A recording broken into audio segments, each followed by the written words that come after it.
దేశవ్యాప్తంగా జరుగుతున్న చర్చ ఏవైతే ఎన్నికలు జరిగాయో అవి సజావుగా జరగలేదు. జరిగే క్రమంలో ఈవీఎంలకు సంబంధించి ఎన్నో ప్రశ్నలు వస్తున్నాయి. వాటికి సమాధానం ఇవ్వడంలో ఈసీ ఫెయిల్ అవుతోందన్న ఒక వాదన వినిపిస్తున్న నేపథ్యంలో టెక్నికల్ ఎక్స్పర్ట్గా మీరు చెప్పండి, ఎలాన్ మస్క్ అనే వ్యక్తి ఒక విషయం చెప్తాడు, any electronic device can be hacked అని చెప్పి తను చెప్తాడు. శామ్ పిత్రోడా కూడా అలాంటి సిమిలర్ థాట్ ప్రాసెస్ చెప్తారు. కానీ మన ఈసీ కానివ్వండి, దీన్ని తయారు చేసిన బెల్ కంపెనీ, మిగిలినవన్నీ కూడా మాత్రము ఇక్కడ ఈవీఎంలను హ్యాక్ చేసే అవకాశం లేదు అనే మాట మాట్లాడే ప్రయత్నం అయితే చేస్తున్నారు. టెక్నికల్ ఎక్స్పర్ట్గా మీరు మీ అనాలిసిస్ వినిపించండి. నిజంగానే any electronic device can be hacked, అదే సమయంలో దీనికి ఉన్నట్టు ఎలాంటి ఇంటర్నెట్ సౌకర్యం లేని ఈవీఎంలను హ్యాక్ చేసే అవకాశం ఉంటుందంటారా? తప్పకుండా సార్. ఇక్కడ నేను విశ్లేషణ పోయే ముందు రావు గారు నేను చాలా ఏళ్ల నుంచి ఈ టాపిక్ మాట్లాడుతూ ఉన్నాము. సో రావు గారు ఇక్కడ మీ ప్యానెల్ లో ఉండటం అనేది వాటి మీద ఇండెప్త్ అండర్స్టాండింగ్ ఉన్న వ్యక్తి దానిలో ఉండటం చాలా గొప్ప విషయం. ముఖ్యంగా సో ఎలాన్ మస్క్ ట్వీట్ ని సందర్భానుసారంగా ఆ మూమెంట్ కి మనకు ఉపయోగపడేలాగా వాడుకున్నారు యాక్చువల్లీ చెప్పాలంటే. ఎందుకంటే ఈవీఎంస్ టైప్స్ ఉంటాయి యాక్చువల్లీ చెప్పాలంటే. హైలీ సోఫిస్టికేటెడ్, ఎక్కువ ఫీచర్స్ కలిగి ఉండేసి, ఇంటర్నెట్ కనెక్టివిటీ కలిగి ఉండేసి, అంతర్జాతీయంగా వచ్చేటప్పటికి కొన్ని దేశాల్లో టోటల్ కౌంటింగ్ కానీ ఇదంతా కూడా సెంట్రలైజ్డ్ గా ఎలక్షన్ జరిగిన తర్వాత కౌంటింగ్ అంతా కూడా సపరేట్ గా మాన్యువల్ గా చేయాల్సిన పని లేకుండా ఈవీఎంస్ నుంచి డేటా మొత్తాన్ని రిమోట్ గా కూడా యాక్సెస్ చేయగలిగేలాగా చేయగలిగే ఈవీఎంస్ ఏవైతే ఉంటాయో అలాంటి వాటిని హ్యాక్ చేయడానికి స్కోప్ ఉంటుంది. ఎలాన్ మస్క్ ఉద్దేశం అది.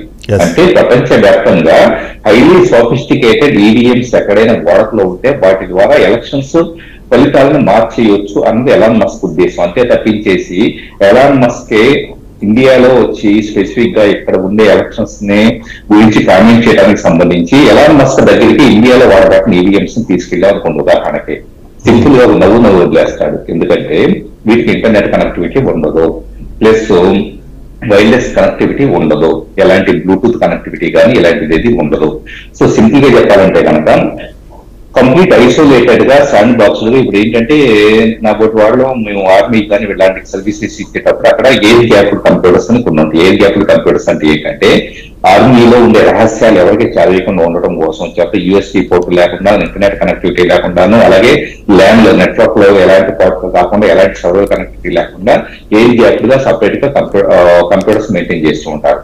సో అలాగే ఎలాంటి ప్రత్యేకమైన ఏర్పాటు ఉంటుందో ఇక్కడ వచ్చేటప్పటికి కంట్రోల్ యూనిట్ కానీ, బ్యాలెట్ యూనిట్ కానీ, వివిప్యాట్ కానీ ఈ మూడు వచ్చి ఎక్స్టర్నల్ కనెక్టివిటీకి స్కోప్ లేకుండా ఏర్పాటు చేయబడిన ఇవి.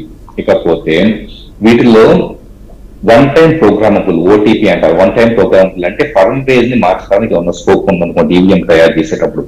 2013కు ముందు ఉన్న వెర్షన్ లో వచ్చేటప్పటికి కొంత ఏదైనా కానీ ఫ్లెక్సిబిలిటీ ఇది ఉన్నా కూడా 2013 తర్వాత వచ్చిన ఈవీఎంస్ లో అభ్యర్థుల సంఖ్య పెంచడానికి స్కోప్ ఉంది. సెక్యూరిటీ పరంగా ఎన్నో జాగ్రత్తలు తీసుకున్నారు. వీటిలో వచ్చేటప్పటికి ఒక్కసారి ఫర్మ్వేర్ అనేది ఎక్కించిన తర్వాత ఎవరైనా కానీ మళ్ళా చేంజ్ చేయడానికి, రీఫ్లాష్ చేయడానికి ట్రై చేస్తే కనుక ఖచ్చితంగా ఈవీఎం మెషిన్ పనిచేయని విధంగా దాన్ని డిజైన్ చేస్తున్నారు. దీన్ని సామ్సంగ్ ఫోన్స్ ఇలాంటి వాడే వాళ్ళు కొంతమందికి ఐడియా ఉంటుంది. నాక్స్ సెక్యూరిటీ అంటారు, KNYX నాక్స్ సెక్యూరిటీ అని ఒక మెరడ్ ఉంటుంది. దాంట్లో ఏంటి, ఎప్పుడైనా ఎవరైనా కానీ కస్టమర్ అంటే ఫ్లాష్ చేసి కొత్త సాఫ్ట్వేర్ వేయడానికి ట్రై చేస్తే కనుక మీరు సర్వీస్ సెంటర్ తీసుకెళ్తే కనుక అక్కడ ఆల్రెడీ కౌంట్ 0 నుంచి 1 వస్తుంది. సో 1 కౌంట్ ఉంటే వాళ్ళు సర్వీస్ చేయమంటారు. సేమ్ అదే పద్ధతిలో ఇక్కడ సర్వీస్ చేయకపోవడం కాదు, ఇక్కడ పూర్తిగా పని చేయకుండా తయారు చేశారు. అంటే వన్ టైం ప్రోగ్రామబుల్ అనేది తయారు చేస్తున్నారు. సో ఎలాంటి కనెక్టివిటీ అనేది ఉండదు. సో మరి వీటిని ఎలాగా ఇచ్చేస్తారు, వీటిని హ్యాక్ చేయటమో లేకపోతే మ్యానిపులేట్ చేయడం అనేది చేస్తారని చెప్పేసి అనేది పూర్తిగా అర్థం కలుగుతాయి టెక్నికల్ గా చూస్తే. ఒకవేళ ప్రపంచవ్యాప్తంగా ఇప్పుడు ఇండియాలోనే కనెక్టివిటీ ఉండి ఎలక్షన్ రిజల్ట్స్ అంతా కూడా క్షణాలు అయిపోయేలాగా ఒకదానికి ఒకటి పీర్ కనెక్టివిటీ ఉండే నెట్వర్క్ టైప్ ఆఫ్ ఈవీఎంస్ తయారు చేశారనుకోండి భవిష్యత్తులో ఎప్పుడైనా, వాటిల్లో సెక్యూరిటీ క్లాస్ ఉండొచ్చు. ఎలాన్ మస్క్ చెప్పినట్టు అలాంటి వాటిని హ్యాక్ చేయాలి.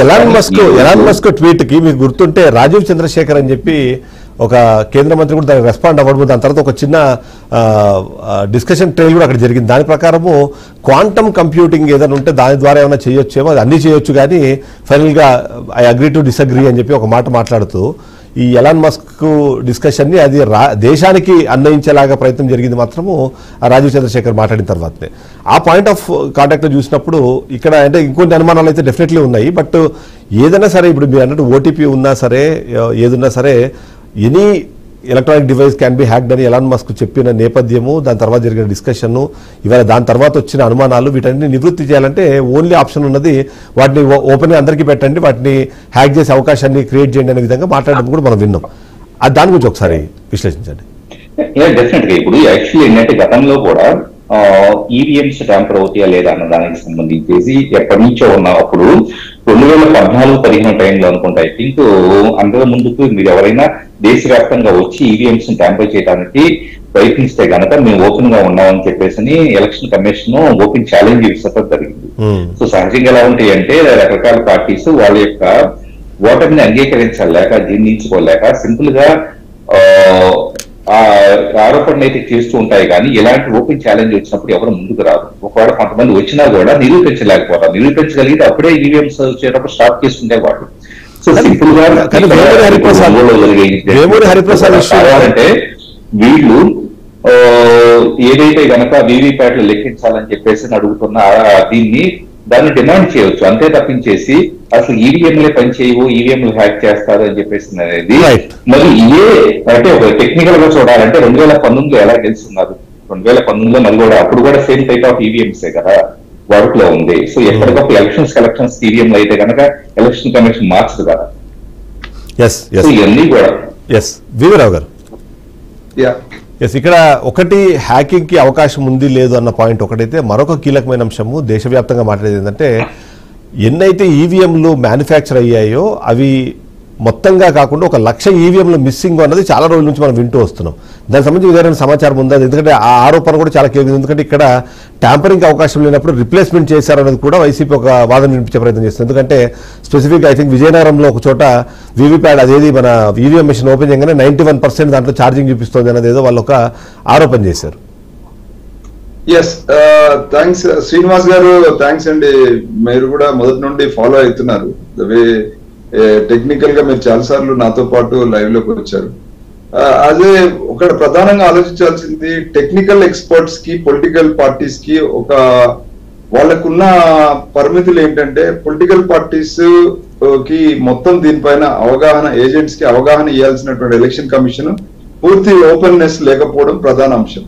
టెక్నికల్ సైడ్ చూస్తే వాళ్ళు చెప్పే వాదన కరెక్ట్ అయినప్పటికీ కూడా, బట్ వాళ్ళకు కూడా ఆ టెక్నికల్ గా ఉన్నటువంటి, ఇప్పుడు శ్రీనివాస్ గారు ఉన్నారు, చిప్స్ గురించి మాట్లాడుతున్నారు. ఎలక్షన్ చిప్ లో ఉన్నటువంటి 1 OTP అని మాట్లాడుతున్నారు. అని అది in principle that is correct. But ఆ ఓటీపీ గురించి మేమే అడిగాం చాలా సార్లు ఎలక్షన్ కమిషన్ లో. నేను ఇచ్చినటువంటి ప్రశ్నావళిలో మీరు ఏదైతే చిప్స్ మ్యానుఫ్యాక్చర్ చేస్తున్నారో మన దేశంలో మన ఈసీఎల్ బిఎల్ కంపెనీలో తయారవ్వడం లేదు ఈ chips. You're sending it to the chips manufacturing Japan Renesas company లేదా యుఎస్ లో ఉన్నటువంటి కంపెనీస్ కి మీరు పంపిస్తున్నారు. అక్కడ మీరు పంపిన ప్రోగ్రామే రిటర్న్ వచ్చిందని ప్రశ్నిస్తే సమాధానం ఎందుకు ఇవ్వలేదని ఎలక్షన్ కమిషన్ మేము పదే అడిగాం. ఈ రోజు ఎన్ని ప్రశ్నలు వేసినా ఒక్కదానికి డైరెక్ట్ సమాధానం లేని పరిస్థితిలో వాళ్ళు డైరెక్ట్ గా యాక్సెప్ట్ చేశారు. ఏది ఈ నివృత్తి చేసే విషయంలో ఏదో మేము లోపలికి వెళ్ళి ట్యాంపరింగ్ చేస్తుంటే మమ్మల్ని మధ్యలో అడ్డుపడాల్సిన అవసరం కూడా వాళ్ళకి లేకుండింది. వాళ్ళు మాకు పేటెంట్ రైట్స్ ఉన్నాయి, మేము ఓపెన్ చేయను అని చెప్పి ఈసీఎల్ బిఎల్ కంపెనీ మమ్మల్ని ఆపాల్సిన అవసరం కూడా లేదు. అయినా కూడా మళ్ళీ పదే ఛాలెంజ్ చేయడం అనేది సిగ్గుచేటు. ఇది అందరు తెలిసిన విషయమే. నేను దాయడానికి ఏం లేదు. ఆ రోజు మేము లైవ్ లో చెప్పిన విషయం అన్ని పార్టీల ప్రతినిధులు చూశారు. రాశారు డెమోక్రటిక్ రిస్క్ అని చెప్పేసి ఎలక్షన్స్ ముందు రాశారు. ఆ తర్వాత మోడీ గారు పవర్ లో కూడా వచ్చారు. ఆ బుక్ పదే పార్లమెంట్ లో కూడా చూపించారు. ఆ బుక్ లో మొత్తం కంటెంట్ అంతా కూడా ఇచ్చింది నేనే, జీవి నరసింహారావు గారికి. దాంట్లో ఫస్ట్ పేజ్ లో రాసుకున్నాను. ప్రధానంగా నేను చెప్పదలుచుకుంది ఏంటంటే, చాలా గ్యాప్స్ విషయంలో కనెక్టివిటీ లేదు. టెక్నికల్ ఎక్స్పర్ట్స్ కి, పొలిటికల్ పార్టీస్ కి సరైన సమాచారం ఇవ్వడంలో గ్యాప్స్ ఉన్నాయి. ఆ గ్యాప్స్ ను ఇవ్వలేని పరిస్థితిలో మనం చట్టం కూడా ఎలో చేశారు. పార్టీలు గొడవ చేశాయి, ఒక చట్టం తీసుకొచ్చాము. ఆ చట్టంలో VVPAT already become a part of the. ఇది ప్రధాన ప్రిన్సిపల్ ఒకటి ఉందండి, మీరందరూ దయచేసి అర్థం చేసుకోండి. Between the day of polling and counting EVM లో ఓట్ అనేది డిజిటల్ షేప్ లో ఉంటుంది. అది ట్యాంపర్ కి గురవుతుంది, అది ఎలో చేస్తుంది, కానీ ఎలాంటి ఆధారాలు వదిలిపెట్టదు. ప్రజాస్వామ్యంలో మనకు కావాల్సింది ఏంటి? ఏదైనా ఆధారం లెక్క పెడితే సమస్య సొల్యూషన్ అనుకున్నప్పుడు వాటిని లెక్క పెట్టకుండా ఆపడం అని కూడా ఒక విషయం. ఇది దయచేసి ఒక్క నిమిషం అర్థం చేసుకోండి. ఏదైనా మనం పాలనా యంత్రాంగంలో, ప్రజాస్వామ్యంలో అందరికీ ఓపెన్నెస్ అనేది మ్యాండేట్ ఫర్ డెమోక్రసీ సర్వైవల్ కోసం. కానీ ఆ మ్యాండేట్ అంశమే ఇక్కడ మనం ప్రశ్నిస్తున్నాం. ఏమంటే between the day of polling and counting digital shape లో ఉన్న దాన్ని ట్యాంపరింగ్ గురవుతుంది, కానీ అది ఎలాంటి ఆధారాలు వదిలిపెట్టదు. ఆధారాలు వదిలిపెట్టదు అనేటువంటి గొడవ వచ్చినప్పుడే ఎలక్షన్ కమిషన్ మనం వివిప్యాట్ అలౌ చేసింది. ఆధారం అంటే ఏంటి? ఐటీ యాక్ట్ 2000 ఏం చెప్తుందంటే any information stored in digital shape has to be followed by A hard copy. అంటే ఒక ప్రింట్ షేప్ లో ఉన్న దానికి మాత్రమే అథెంటికేషన్ చేయొచ్చు. అందుకే అలా ఫోన్ ట్యాంపరింగ్ కానీ లేదా డిజిటలైజ్డ్ గా ఉన్న ఏ కేసు కూడా ఇప్పటి వరకు ఈ గత 20 సంవత్సరాల్లో కోర్టుకు వెళ్ళింది ఏది కూడా నిర్ధారణ కాలేదు. ఈవెన్ గత 2 రోజులలో కాదు. అదే ఎలాన్ మస్క్ గారు చెప్పారు. అంటే ఏంటి? ప్రతి అంశంలో కూడా డిజిటైజేషన్ లో ఉన్న ఇన్ఫర్మేషన్ కి ఆధారం కావాలంటే హార్డ్ కాపీ మీద అథెంటికేషన్ కావాలి. అదే సమాచార చట్టం కూడా అదే చెప్తుంది. కోర్ట్స్ కూడా డిజిటైజ్డ్ ఇన్ఫర్మేషన్ అలౌ చేయవు. అందుకనే ఇప్పటి వరకు ఏ కోర్టు కూడా ప్రూవ్ చేయలేకపోయింది. బాలినేని శ్రీనివాసరావు విషయంలో కూడా ఎలక్షన్ కమిషన్ అంత ధీమాగా మాట్లాడుతుందంటే వాళ్ళకి తెలుసు మీరు చెప్పేది అక్కడ సక్సెస్ కాదని. ఎందుకంటే వాళ్ళ ప్రొసీజరే తప్పు. ఏంటంటే మీరు ఎప్పుడైతే వెరిఫికేషన్ అలౌ చేయడానికి వీవీప్యాట్ ఇంట్రొడ్యూస్ చేశారో మళ్ళీ ఎందుకు మా ర్యాండమైజేషన్ అనేది పెట్టారు? ర్యాండమైజేషన్ అంటే ఏంటి? ఏదో ఒక ఈవీఎంలలో ఉన్న అన్ని ఒక 5 or 6 మేము ర్యాండమ్ గా చూపిస్తాం. ఇది దుర్మార్గం. ఇది నేను ఒకటే అంటున్నాను. ఈవీఎంస్ ఒక 1 day లో ఎందుకండి రిజల్ట్స్? వారం రోజుల్లో చేయండి. ప్రపంచంలో ఉన్నటువంటి అతిపెద్ద ప్రజాస్వామ్యాలు యూఎస్ కానీ యూకే కానీ 1 month కౌంటింగ్ చేస్తాయండి. ఎందుకు ఇండియా ఓన్లీ 1 day లో కౌంటింగ్ చేయాలి? ఇది దుర్మార్గం కాదా? ఎలక్షన్ కమిషన్ ఈ ప్రశ్నకు సమాధానం మనం అడిగితే ఇవ్వలేదు. కూడా వద్దంకి దయాకర్ గారి దగ్గర నుండి తెలంగాణలో ఉన్నటువంటి 20-30 మంది కాంగ్రెస్ లీడర్లు గత 2 ఎలక్షన్స్ లో అడిగారు. గతంలో ఇదే టీడీపీ వాళ్ళు అడిగారు. దేశవ్యాప్తంగా బీజేపీ అడిగింది. ప్రతి పార్టీ అడిగింది. ఇవాళ అధికారంలో సమాధానం చెప్పేస్తే వాళ్ళు చెప్పే పరిస్థితిలో లేరు. వాళ్ళని అడగకూడదు. నేనది ఎలక్షన్ కమిషన్ అడుగుతున్నాను. ఈ దేశ ప్రజల్ని పౌరులను అడుగుతున్నాను. ఎందుకు మనకేం తొందర ఉంది? ఒక్క రోజులో రిజల్ట్స్ ఎందుకు కావాలి? ఇప్పుడే చెప్పారు మన మిత్రులు. నేను అక్కడ వెళ్ళి అడిగాను ఒక ఏజెంట్ గా, కానీ కౌంటింగ్ మనకు తొందర ఉందంటున్నాను. కౌంటింగ్ తొందర ఎందుకు? నేను చెప్పేది ఒక్కొక్క కంటెస్టెంట్ కి 5 బాక్సులు అలౌ చేయండి. నాకు నా ప్రాంతంలో బాలినేని శ్రీనివాసరెడ్డి గారికి ఖచ్చితంగా నా ప్రాంతంలో నాకు ఒక 50 పోలింగ్ బూత్లలో ఖచ్చితమైనటువంటి నమ్మకం ఉంది, నాకు వస్తుందండి. నాకు ఒక 10 పోలింగ్ బూత్లు అవకాశం ఇవ్వండి. టైం 2 రోజులు కాదు, వారం రోజులు కౌంటింగ్ చేయండి. ఈ దేశానికి ప్రజాస్వామ్యం నిలబెట్టుకోవడానికి 1 రోజులో రిజల్ట్ ఎందుకని అడుగుతున్నాను? ఇది దుర్మార్గం కాదా? ఇది ఒక కాన్స్పిరసీ కాదా ఈ దేశంలో?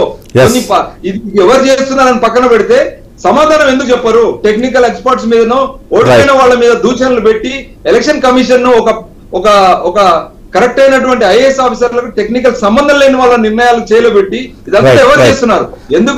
ఎందుకు ఒక అసెంబ్లీలో గానీ ఒక పార్లమెంట్ లో గానీ ఇలాంటి మీడియాలు ప్రశ్నించినప్పుడు చర్చలు ఎందుకు ఎలో చేయనప్పుడు సమాధానం లేనప్పుడు ఇంకా మనం ఎప్పటికీ నింతే అనేది ఒక నైరేషన్లోకి వెళ్ళిపోతుంది. ఇప్పుడు ఓట్లు వేసిన వాళ్ళు ఎవరికి వేసాము అన్నది చెప్పుకోలేనప్పుడు లేకపోతే దాన్ని ఎక్స్ప్లెయిన్ చేయడంలో ఈసీ ఫెయిల్ అయితే ఖచ్చితంగా